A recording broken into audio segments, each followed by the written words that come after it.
Hi, I'm the Pink Pastor, and today I'm going to talk about who I am, what are my labels, and do they even matter? But before we get into that, I post new videos every Friday. You can find me on Instagram, @PinkPastor. You can find me on Facebook, @PinkPastor365. You can email me, pinkpastor365@gmail.com. And you can find my website for more information, pinkpastor.com. As always, if you will do me the favor of like, comment, or subscribe to the channel, it helps me to understand what videos are connecting with my audience and which ones are most helpful to you so I can repeat that sort of content. To those who are coming back, thank you for your support. It means the world to me. And for those who are new, welcome to this space.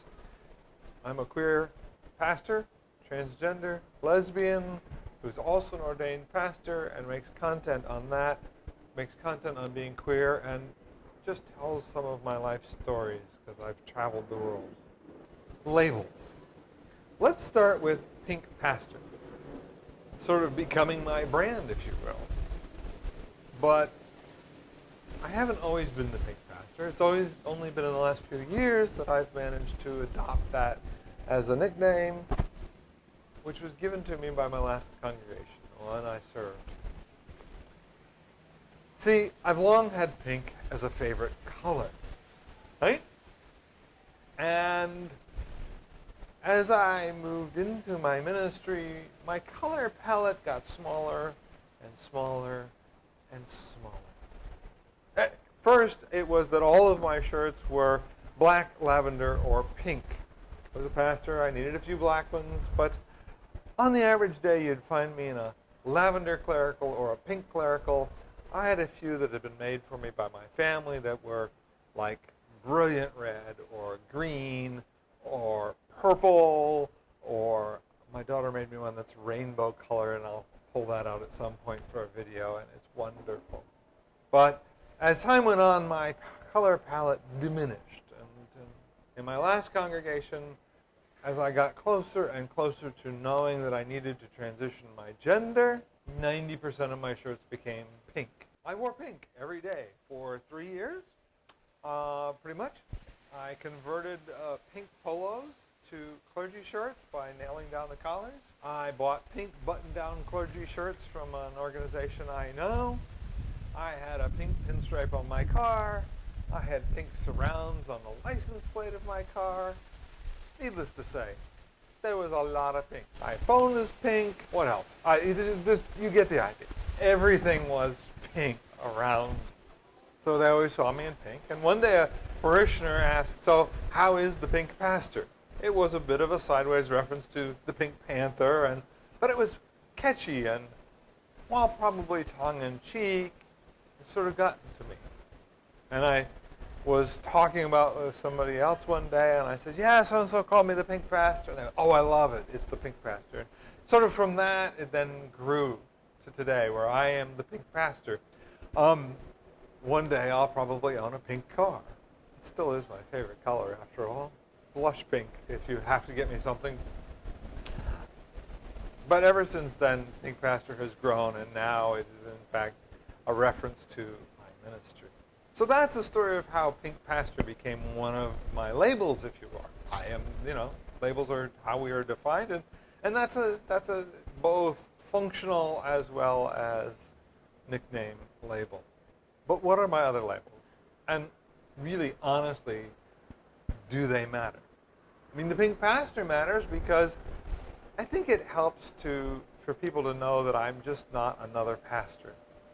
That there's something different about who I am, and in so knowing that I'm different, maybe some people who've been hurt by a traditional church can give me a little more space than they might somebody else.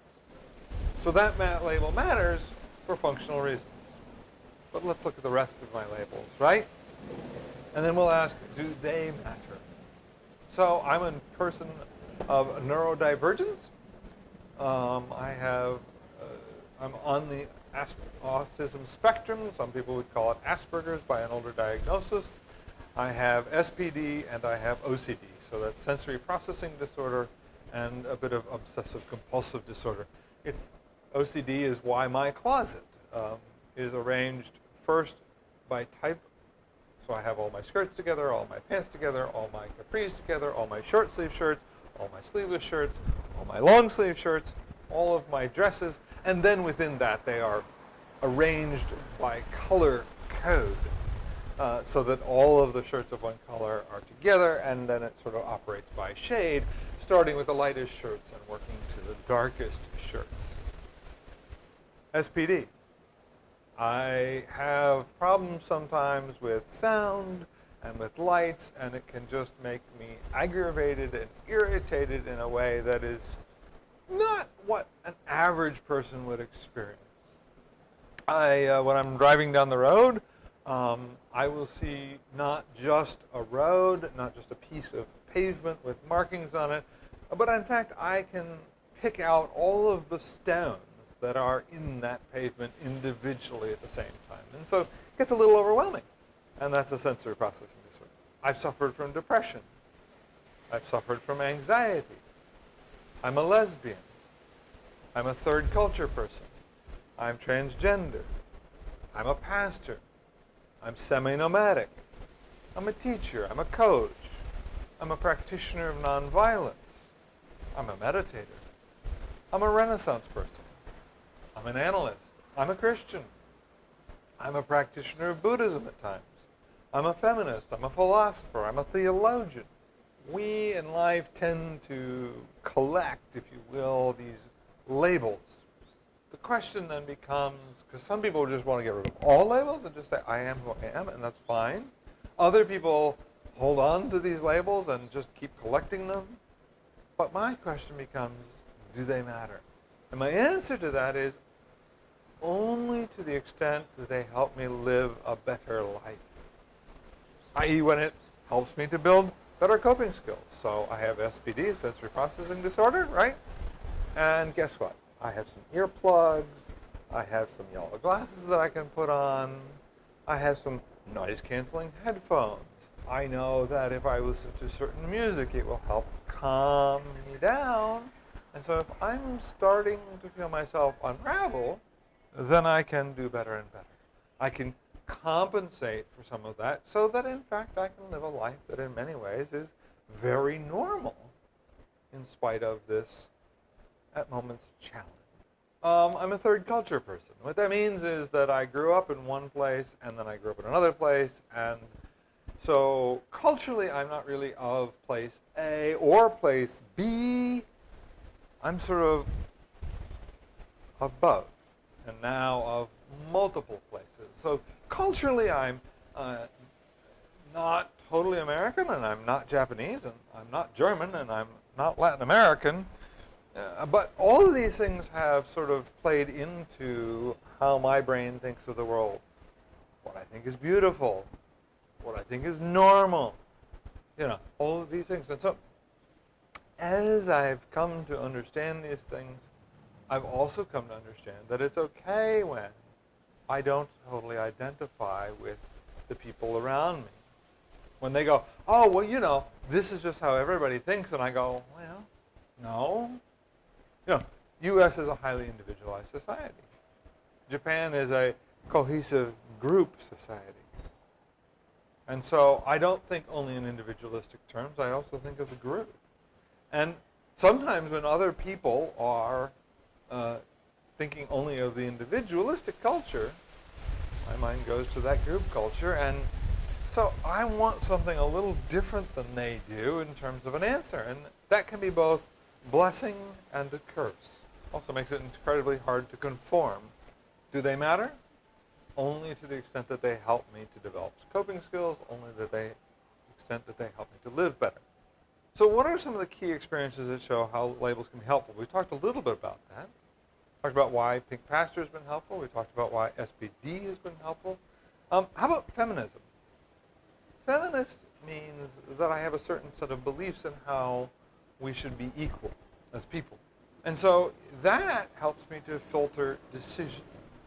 If I think all people should be able to participate in all things equally, Does the decision A or B help to improve that? Depression and anxiety. For a long time, I pretended as if depression wasn't a real thing for me. As if the tightening in my shoulders as I'm doing this video didn't matter. And yet, by acknowledging depression, I was able to get professional help for it. And I suffer from it far less. Knowing the signs and symptoms of anxiety in me, because I had accepted that sometimes I have an anxiety issue, allows me to identify when it's happening, why it's happening, should I try to do something about it. It allowed me to put in appropriate mechanisms, if you will, to handle the effects, side effects, and consequences of these parts of my reality. How about lesbian? It helps me connect to a particular community. It helps me understand romantic interest, if you will. And it also helps me to understand culturally what's appropriate and inappropriate for a person like myself. And we all, let's face it, we all need to belong. So lesbian is a piece of culture, and you can belong to lesbian culture, but that also means accepting certain ways of being in realities, if you will. Feminism is a sort of a group of people, and you can identify there, but you are expected to conform at a certain level. And so by accepting the label, it helps me to know what things I'm expected to conform to, which then also allows me to be intentional about what I do and don't accept conforming to. Are labels important? That depends. If the labels improve your life, they're wonderful and important. If they're just an accumulation of things that help to disable you, then they're not helpful. Which brings me to one of my subjects, and that is to say, sometimes labels become incredibly important because whatever the condition is that now has a label, it has been disabling us, making us less able to live well, to do what ordinary people do, or to do what we want to do, even if it's not just about ordinary people. Right? So, if that then allows me to access the care, vis-a-vis what I was talking about with depression, anxiety, if it allows me to enter care, medical care for instance, and improve the situation, then it can be incredibly important to have that label. If it allows me to participate in a culture or group, it can be important.